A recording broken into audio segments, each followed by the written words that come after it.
श्रवण संस्कृति संस्थान सांगानेर स्नातक परिवार की ओर से एवं ट्रस्ट कमेटी की ओर से गुरु चरणों में नमोस्तु नमोस्तु नमोस्तु चोलक जी के चरणों में इच्छामी इच्छामी इच्छामी निवेदित करता हुआ गुरुदेव आपकी छत्र छाया में आकर के सारी जिज्ञासाओं का, सारी शंकाओं का समाधान स्वतः ही हो जाता है।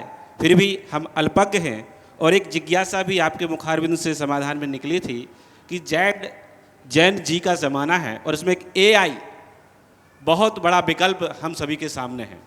जब हम कोई प्रश्न बच्चों के सामने रखते हैं, स्टूडेंट के सामने रखते हैं, तो सभी के उत्तर लगभग एक से प्राप्त होते हैं क्योंकि वो एआई के माध्यम से उत्तर दिए जाते हैं।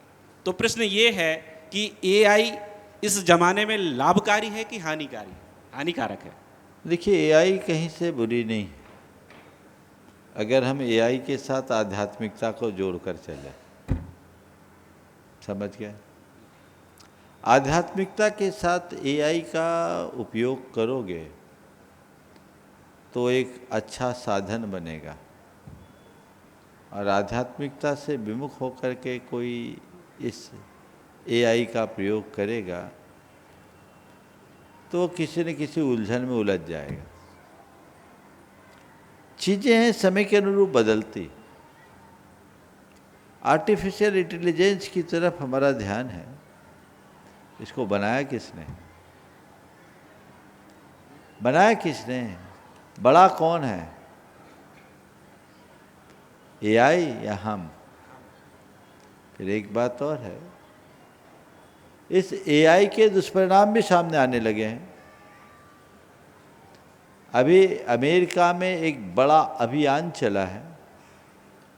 एआई कंपनी के ऊपर एक व्यक्ति ने क्लेम भी कर दिया क्योंकि उनके परिवार के सदस्य ने एआई से सलाह ले लेकर के आत्महत्या कर ली। सुना होगा आप लोगों ने। अपनी परिस्थितियां वो एआई को देता रहा, चैट होती रही। एआई ने उसको समझा दिया तू सुसाइड कर ले, उसने सुसाइड कर लिया। तो किस चीज़ का कहाँ कितना कैसा उपयोग करना है ये समझना चाहिए। अरे एआई भगवान थोड़ी है। वहाँ बुद्धि है, भावना नहीं है। और आज के इस दौर में सबसे ज़्यादा जो नुकसान हो रहा है वो भावनाओं का हो रहा है।